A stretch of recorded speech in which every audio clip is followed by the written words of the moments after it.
السلام علیکم ورحمۃ اللہ وبرکاتہ۔ سامعین، ٹیپو سلطان 10 نومبر 1750 سن عیسوی کو ہندوستان کے موجودہ شہر بنگلور سے 21 میل دور شمالی بنگلور کے نواحی گاؤں یوسف آباد میں پیدا ہوئے۔ ٹیپو سلطان کے والد محترم نے بیٹے کی تعلیم و تربیت کے لیے اعلیٰ درجے کا استاذ مقرر کیا۔ بہت کم مدت میں ذہین سلطان ٹیپو کو ہندی، اردو، عربی، فارسی اور کنڑ جیسی زبانوں میں مہارت حاصل کی۔ تھوڑے ہی عرصے میں انہوں نے قرآن مجید، حدیث اور اسلامی فقہ کی تعلیم بھی مکمل کر لی۔ سلطان ٹیپو نے شہ سواری، نشانے بازی اور دیگر جنگی امور میں بھی مہارت حاصل کر لی۔ حیدر علی نے سلطان ٹیپو کی تعلیم و تربیت کے ساتھ ساتھ انہیں جنگی فنون میں بھی ماہر بنا دیا۔ ٹیپو سلطان ابھی 15 سال کے ہی تھے جب 1766 میں انہوں نے اپنے والد کے ہمراہ انگریزوں کے خلاف میسور کی پہلی لڑائی لڑی۔ 1767 میں کرناٹکا پر قبضے کے دوران انہوں نے زمینی فوج کی کمان سنبھالی۔ انگریزوں کو حیدرآباد دکن سے نکالنے کے لیے حیدر علی نے جو فوج بھیجی اس کی کمان بھی سلطان ٹیپو نے سنبھالی تھی۔ 1782 میں اپنے والد حیدر علی کی وفات کے بعد سلطان ٹیپو نے سلطنت کی ذمہ داری سنبھالی اور ایک مختصر سی مدت میں سلطنت کو صحیح معنوں میں تعمیری، زرعی، صنعت، فوجی، تہذیبی، تمدنی اور دیگر میدانوں میں خود کفیل بنا دیا۔ نئے قوانین و ضوابط کے تحت فوج کو منظم کیا۔ دو کاموں میں خاص طور پر توجہ دی۔ ایک جانب اپنی پوری توجہ مسلمانوں کے درمیان اتحاد اور دوسری قوموں کے درمیان اتحاد پیدا کرنے پر دی۔ دوسری جانب ملک کی صنعت و حرفت پر مکمل توجہ دی۔ سلطان کے یہی ارادے تھے جس نے ایسٹ انڈیا کمپنی کو سلطان کا مخالف بنا دیا۔ اسی مخالفت نے ان کو تمام عمر جنگوں میں مصروف رکھا۔ ایسٹ انڈیا کمپنی جان چکی تھی کہ اگر ٹیپو سلطان کو اپنے ارادوں میں کامیاب ہونے دیا جائے تو پھر ہندوستان پر قبضہ ہرگز نہیں ہو سکتا ہے۔ ٹیپو سلطان نے اپنے زیر اقتدار علاقوں میں زراعت کی ترقی، آب رسانی کی سہولتوں میں اضافے، نہروں اور تالابوں، سڑکوں اور پلوں، بندرگاہوں اور نئے شہروں کی تعمیر، چھوٹی بڑی صنعتوں کی ترقی، فوجی و انتظامی اصلاحات جیسے اہم انتظامی و تعمیراتی امور میں الجھے رہتے۔ ساتھ ہی ساتھ میدان جنگ کے نقشوں کو مرتب بھی کیا کرتے تھے، لڑائی کی منصوبہ بندی کرتے اور اپنے فوجی سالاروں، قلعہ داروں کو ہدایات جاری کیا کرتے تھے۔ ٹیپو سلطان نے تخت نشینی کے بعد اپنی رعایا کے نام جو پہلا سرکاری فرمان جاری کیا تھا اس میں بلا تفریق و مذہب و ملت اپنی رعایا کی اخلاقی اصلاح، ان کی خوشحالی، معاشی و سیاسی ترقی، عدل اور انصاف، جاگیرداروں اور زمینداروں کے ظلم و ستم سے نجات، مذہبی و لسانی طبقاتی عصبیت کا خاتمہ اور دفاع وطن کے لیے جان کی بازی لگا دینے کا عزم تھا۔ ملک کے قدیم طریقے حکمرانی کو مکمل بدل دیا تھا۔ سلطنت کے معاملوں میں عوام کو زیادہ سے زیادہ حصہ دینے کے لیے کوشش کیا کرتے تھے۔ سری رنگ پٹنم میں دارالامور کے نام سے ایک یونیورسٹی قائم کی جہاں بیک وقت دینی و دنیاوی دونوں طرح کی تعلیم دی جاتی تھی۔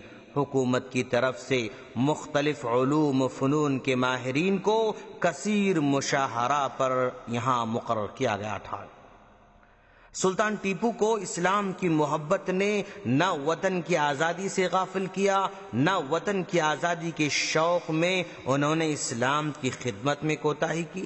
ہندو مسلم اختلافات کو مٹانے، انگریزوں کے خلاف مسلمانوں اور ہندوؤں کو ایک لڑی میں پرونے کے لیے ٹیپو سلطان کی کوشش تاریخ میں سنہری حروف میں لکھی ہوئی ہے۔ ہر محکمے میں ہندوؤں اور مسلمانوں کو برابری کی بنیاد پر ملازمتیں فراہم کی جاتی تھیں۔ فارسی کے ساتھ ساتھ کنڑی دفتر بھی قائم کیے گئے تھے۔ مسلمان اور ہندو زراع کی تعداد برابر تھی۔ سلطان ہندوستان کے پہلے وہ مجاہد تھے جنہوں نے اہل ہند اور اہل مشرق کو انگریزوں کے خلاف بیدار اور متحد کیا تھا۔ ٹیپو سلطان کو توپ بنانے میں بھی اولیت حاصل ہے۔ ایک فرانسیسی انجینئر کی مدد سے انہوں نے توپ کا کارخانہ بھی بنایا۔ ٹیپو سلطان غالباً ہندوستان کے پہلے میزائل مین بھی تھے جنہوں نے تغرق نامی راکٹ بنایا تھا اور اسے انگریزوں کے خلاف استعمال بھی کیا تھا۔ حق پرستی، رواداری ٹیپو سلطان کی نمایاں خصوصیت تھی۔ مسلم اور ہندوؤں کے درمیان انصاف کرنا سلطان ٹیپو کی خاصیت تھی۔ ظالم کے علاوہ کسی کو بھی ناحق تکلیف دینا انہیں سخت ناپسند تھا۔ سلطان ٹیپو نے دکن کو تہذیب و ثقافت کا گہوارہ بنا دیا۔ برہمنوں کے ظلم سے نچلی ذات کو ہمیشہ کے لیے نجات دلائی۔ مسلمانوں اور ہندوؤں کی بڑی تعداد ٹیپو سلطان کو آج بھی یاد کرتی ہے۔ وہ ہندوستان کے پہلے حکمران تھے جنہوں نے اردو کو باقاعدہ فروغ دیا۔ سلطان ٹیپو واحد مشرقی حکمران تھے جن کے شب و روز محلوں کے بجائے لڑائی کے میدانوں، فوجی خیموں میں گزارا کرتے تھے۔ آخری 4 سال تو انہوں نے خیمے میں کمبل اور اینٹ کے تکیے پر گزار دیے۔ ہمیشہ سادہ غذا استعمال کیا کرتے تھے۔ سلطان ٹیپو ایسے جنگجو بادشاہ تھے جو دشمن کے خلاف متحرک ہونے میں تاخیر نہیں کیا کرتے تھے۔ ایک ہی وقت میں کئی محاذوں پر لڑنا ٹیپو کی شان تھی۔ میسور آرمی کو ایک عسکری سائنس کا ادارہ بنانا ان کا کارنامہ تھا۔ سلطان ٹیپو نے تمام چھوٹی چھوٹی جنوبی ریاستوں کو بھی مسخر کر دیا۔ وہ چند ہندوستانی بادشاہوں میں سے تھے جنہوں نے برطانوی دشمن کو شکست دیا تھا۔ سلطان نے نئے سکوں، کیلنڈرز، ناپ تول کے پیمانوں کو فرانسیسی ٹیکنک کے مطابق متعارف کرا دیا۔ میسور گریٹر کے مصنف کے مطابق سلطان دن بھر بغیر آرام کے سلطنت کے کاموں میں مصروف رہتے تھے۔ سخت سے سخت خطرے میں بھی اطمینان کا دامن ہاتھ سے نہیں چھوڑا کرتے تھے۔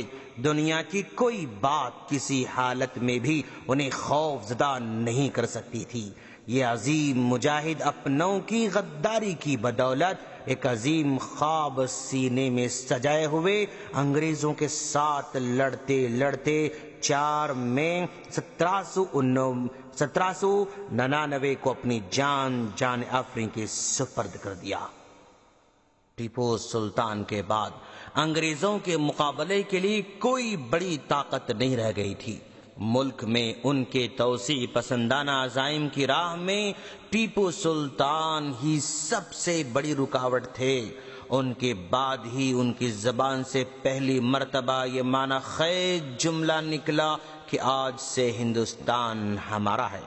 یہ مختصر سی حیات زندگی ہے شیر میسور ٹیپو سلطان کی، جس کا ہر باب یہ بتا رہا ہے کہ انصاف پسندی ان کی زندگی میں شہرت کی طرح سمائے ہوئی تھی۔ ہندوستان ان کی قربانیوں کا مرہون منت ہے۔ ہندوؤں سے محبت اور انہیں اقتدار میں شریک کرنے کی جو تاریخ انہوں نے قائم کی تھی، ہندوستان کے سیکولر حکومت 70 سالوں کا عرصہ گزر جانے کے باوجود بھی ان کے دھول کے قریب تک نہیں پہنچ سکی ہے۔ سچائی یہ ہے کہ ٹیپو سلطان کی نظیر ہندوستان میں نہیں مل سکتی ہے۔ ٹیپو سلطان کے بغیر آزاد ہندوستان کی تاریخ نامکمل ہے۔ ان کی مذہبی رواداری، سماجی ہم آہنگی پر سوال قائم کرنے والے تاریخ سے ناواقف ہیں، حقائق سے ناآشنا ہیں۔ مورخین یہ ثابت کرنے سے قاصر ہیں کہ ٹیپو سلطان نے کسی بھی مندر کو منہدم کیا ہو۔ حکومتی خزانے سے مندر کے پجاریوں کو وظیفہ تو جاری کیا تھا، ہر ایک کو اپنی حکومت کا حصہ بنایا تھا۔ شیر میسور کی عظمت پر سوال اٹھانا ملک سے غداری کے مترادف ہے۔ دوستو، ٹیپو سلطان کی توہین ملک کی توہین سمجھی جائے گی۔ ہم اللہ سے دعا کرتے ہیں کہ اللہ تعالی ہم تمام کو تاریخ کو جاننے کی توفیق عطا فرمائیں۔ آمین۔ السلام علیکم ورحمۃ اللہ وبرکاتہ۔